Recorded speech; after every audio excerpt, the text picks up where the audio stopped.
Hello नमस्कार।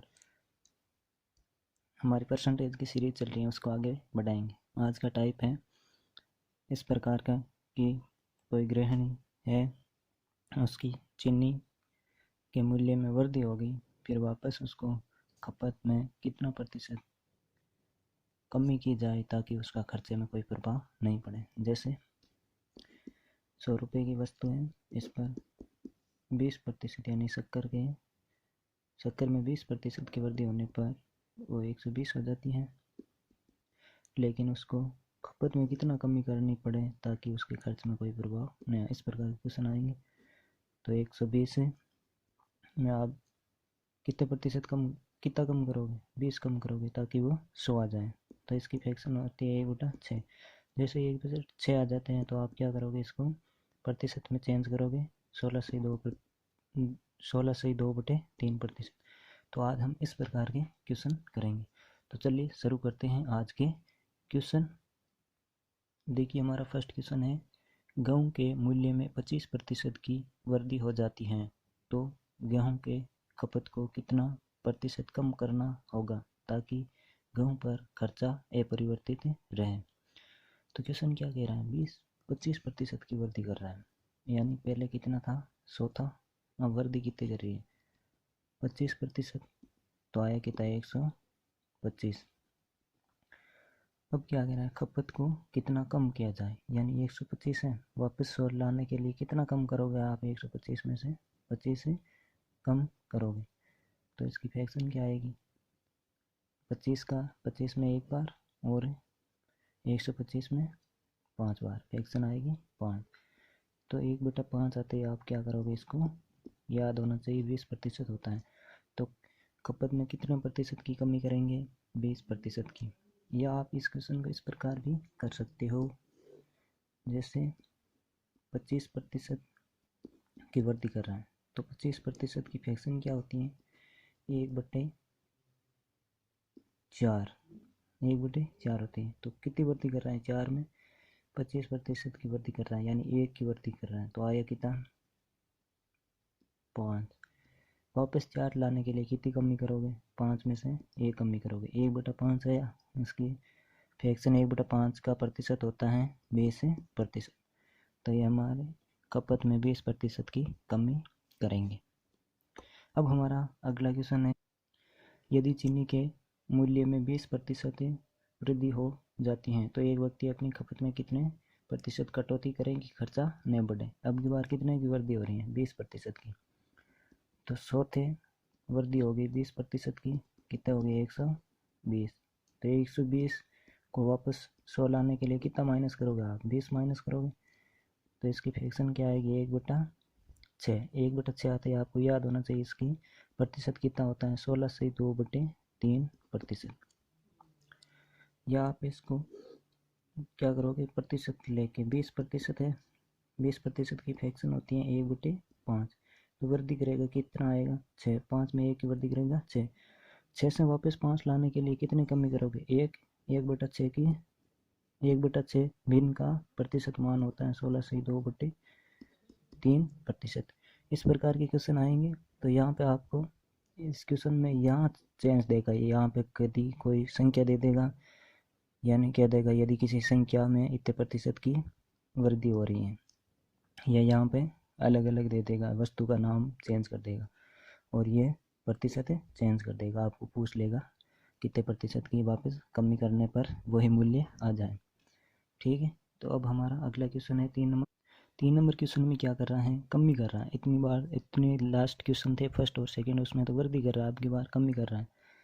जैसे 100 रुपये की वस्तु थी, इसमें 10% की कमी कर रहा है, यानी किसी वस्तु के मूल्य में 10% की कमी आ जाती है तो पहले के मूल्य को बनाए रखने के लिए नए मूल्य में कितने प्रतिशत की वृद्धि करनी होगी। 10% कमी करोगे तो आएगा 90। अब 90 में कितना वृद्धि करो, 100 आ जाए, 10 वृद्धि करोगे 100 आ जाएंगे।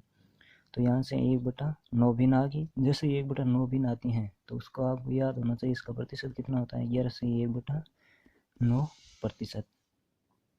या आप इसको प्रतिशत लेके सोल्व करोगे, प्रतिशत कितना है, 10%, और 10% की भिन्न कितनी हुई है, 1/10।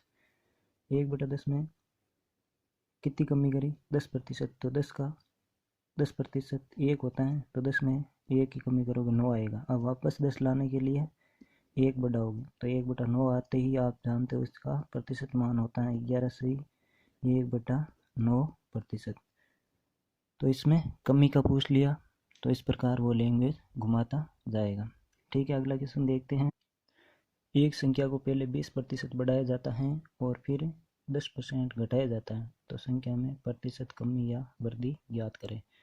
पहले क्या कर रहा है, संख्या जैसे माना संख्या क्या थी 100 थी, इसमें 20% की वृद्धि करेगा तो 120। अब 120 में 10% की कमी कर रहा है, तो 120 का 20% वृद्धि करी थी, अब क्या कर रहा है 10% कमी कर रहा है, तो 120 का 10% होता है 12, तो 120 में से 12 कम करेगा आएगा कितना 108।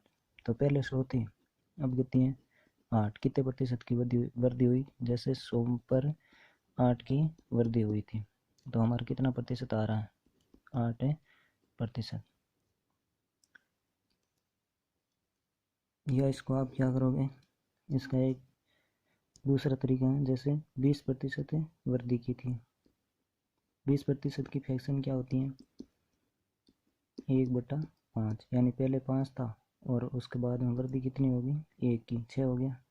अगली बार क्या कह रहा है 10% घटा देता है, तो 10% की फ्रैक्शन होती हैं 1/10, यानी 10 थी 1 घटाने पर 9।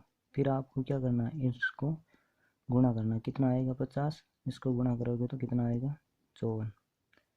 तो 50 पर कितने की वृद्धि हो रही है 4 की, 50 पर 4 की वृद्धि हो रही है, तो इसका आप प्रतिशत में चेंज करोगे आएगा कितना 8%। या आप यहाँ से भी कर सकते हो 4/50, 1/50 की फ्रैक्शन नहीं प्रतिशत होता है 2, 2 को 4 से गुणा करोगे आएगा कितना 8%। अगला क्वेश्चन देख अगला क्वेश्चन है, एक वस्तु के मूल्य में पहले 20% की वृद्धि की जाती है और फिर 20% वृद्धि की जाती है। बढ़ाई गई मूल्य वृद्धि में कितने प्रतिशत की कमी की जाए कि प्रारंभिक मूल्य प्राप्त हो जाए। यानी किसी वस्तु है उसको पहले कितना बढ़ाया जाता है 100 है, कितना बढ़ाया 20%, 20% बढ़ाओगे तो 120। फिर इसको और कितना प्रतिशत बढ़ा रहा है 20%, 120 का 20% ज्ञात करोगे 24 होता है, तो 124 नहीं 24 होता है, 120 में 24 जोड़ोगे तो 144। अब क्वेश्चन क्या कह रहा है, बढ़ाई गई मूल्य वृद्धि में कितने प्रतिशत कमी की जाए कि वह प्रारंभिक मूल्य आ जाए। यानी 144 में कितनी कमी करा 100 आ जाए, तो 144 में आप कमी करोगे 44 की, तो यहाँ से आप इसको प्रतिशत में चेंज करोगे तो 100 से गुणा करोगे, 4 का 11 बार और 4 का इसमें 36 बार, 4 का 9 बार, 4 का 25 बार, तो आया कितना 25, 11 गुणा करोगे 25 इंटू 275/9, तो ये आ जाएगा आपका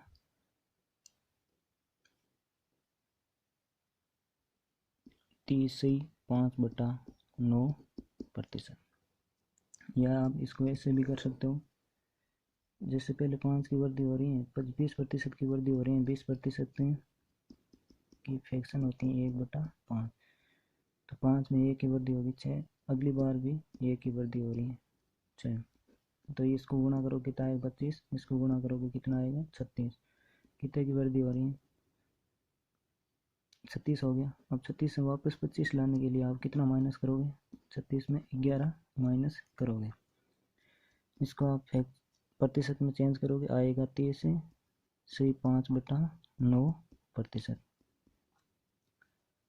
ठीक है, अगला क्वेश्चन देखते हैं। तो इस प्रकार के क्वेश्चन में वो करेगा क्या, या तो आपको यहाँ चेंज करेगा प्रतिशत या यहाँ पे वस्तु का नाम चेंज करेगा, फिर आपको पूछ लेगा। तो अगला क्वेश्चन हमारा है, चलिए हमारा अगला क्वेश्चन है, किसी वस्तु के मूल्य में 8% की वृद्धि कर दी गई है, बाद में नए मूल्य में पुनः 8% की कमी कर दी गई है। यदि अब वस्तु का मूल्य 1 रुपया हो तो शुरुआती मूल्य ज्ञात करना है। यानी 100 रुपये की वस्तु थी, कितने प्रतिशत की वृद्धि कर रहा है 100 + 8, पुनः क्या कर रहा है इसमें कमी कर रहा है, कितने की, 100 माइनस आर की कमी कर रहा है। यानी पहले तो आर प्रतिशत की वृद्धि कर रहा है और फिर आर प्रतिशत की कमी कर रहा है। तो इसको आप गुणा करोगे तो कितना आएगा, 10,000। इसको गुणा करोगे 100 प्लस आर और 100 माइनस आर। हमारे अकॉर्डिंग तो यह आ रहा है, जबकि क्वेश्चन क्या कह रहा है, यदि अब वस्तु का मूल्य 1 रुपये है तो यहाँ से 1 यूनिट बराबर आएगा 1 रुपया बटा 100 प्लस आर और 100 माइनस आर। तो यहाँ प्रारंभिक मूल्य पूछ रखा है, प्रारंभिक मूल्य 10,000, तो 10,000 यूनिट बराबर 10,000 रुपये बटा 100 plus R into 100 minus R. तो यहाँ A plus B A minus B, ये सूत्र लगता है A plus B A minus B, तो इसके बराबर होता है A square minus B square. तो ये आ जाएगा 10,000 रुपये बटा ए स्क्वायर यानी 100 का स्क्वायर 10,000 माइनस आर स्क्वायर। तो प्रारंभिक मूल्य क्या हो जाएगा, 10,000 रुपये बटा 10,000 माइनस आर स्क्वायर। अब हमारा अगला क्वेश्चन है 7 नंबर। पेट्रोल के मूल्य में 10% की कमी और फिर 10% की वृद्धि होती है तो प्राप्त मूल्य वास्तविक मूल्य से 50 रुपये कम है, तो वास्तविक मूल्य ज्ञात करें। क्या कह रहा है, 10% की कमी हो रही है, यानी 10% की फ्रैक्शन होती हैं 1/10। तो 10 में 1 की कमी होती है 9, फिर है 10 में 10% वृद्धि हो रही है, तो 10 में वृद्धि होगी 11। तो पहले 100 रुपये थे, अब कितने रुपये हैं, 99। कितने की कमी हुई, 1 रुपये की। हमारे अकॉर्डिंग 1 रुपये की कमी है, जबकि क्वेश्चन में 50 रुपये की कमी है। तो यहाँ से 1 यूनिट बराबर 50 रुपये। तो हमें प्रारंभिक मूल्य ज्ञात करना है, प्रारंभिक मूल्य 100 रुपये था, तो 100 बराबर 100 इंटू 50 यानी 5,000 रुपये। अगला क्वेश्चन देखते हैं, लिए 8 नंबर क्वेश्चन। यदि किसी वर्ग की भुजा में 14 से 2/7% वृद्धि की जाती है तो वर्ग के क्षेत्रफल में प्रभाव प्रतिशत ज्ञात करना है। तो फ्रैक्शन क्या होती हैं, 14 से 2/7% की 1/7% होती हैं। अब आपको पता होना चाहिए वर्ग का क्षेत्रफल ज्ञात करने के लिए हमें क्या दी हुई होती है, भुजा दी हुई होती है। क्षेत्रफल कैसे ज्ञात करते हैं, भुजा इंटू भुजा। तो इसमें आप क्या मानोगे, ये भुजा मानोगे। पहले भुजा कितनी थी, 7, और भुजा कितनी होगी, 8 होगी। तो इसका पहले क्षेत्रफल कितना था, 49, अब कितना हो गया 64। तो कितने प्रतिशत की वृद्धि पूछ रखे हैं, पहले 49 था, कितने की बड़ा कितना है,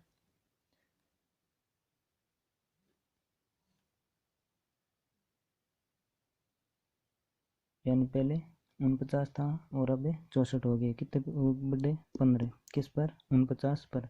फिर इसको किस में चेंज करोगे, यहाँ पे प्रतिशत में, तो इसको सॉल्यूशन करोगे तो आपका प्रतिशत आ जाएगा।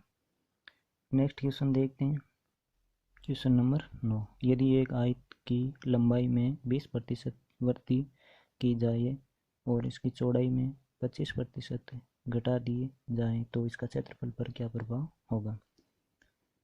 तो लंबाई में, अब आपको आयत का क्षेत्रफल सूत्र ज्ञात होना चाहिए। आयत का क्षेत्रफल ज्ञात करने का सूत्र होता है लंबाई इंटू चौड़ाई। पहले भिन्न कितनी दे रखी है, 20% की भिन्न होती है 1/5, यानी पहले लंबाई कितनी थी 5, अब वृद्धि होगी कितनी होगी 6। अगला दे रखा है चौड़ाई, चौड़ाई 25%, इसकी भिन्न होती है 1/4। तो पहले चौड़ाई 4 थी, अब कितनी होगी 3, गुणा करोगे आएगा कितना 20, और इसको गुणा करोगे कितना आएगा 18। तो 20 पर कितने की कमी हो रही है, 2 की, इस पर 20 पर। तो यहाँ से आएगा 10% की कमी। तो क्षेत्रफल पर क्या प्रभाव पड़ा, 10% की कमी। तो इस प्रकार ये लैंग्वेज में थोड़ी बहुत परिवर्तन कर देगा, लेकिन आपको बेसिक पता होना चाहिए जिससे आप कोई भी क्वेश्चन आसानी से सोल्व कर सकते हो। तो चलिए आज के लिए बहुत है, हमारे चैनल को सब्सक्राइब करें, शेयर करें और लाइक तथा कमेंट करना नहीं भूलें।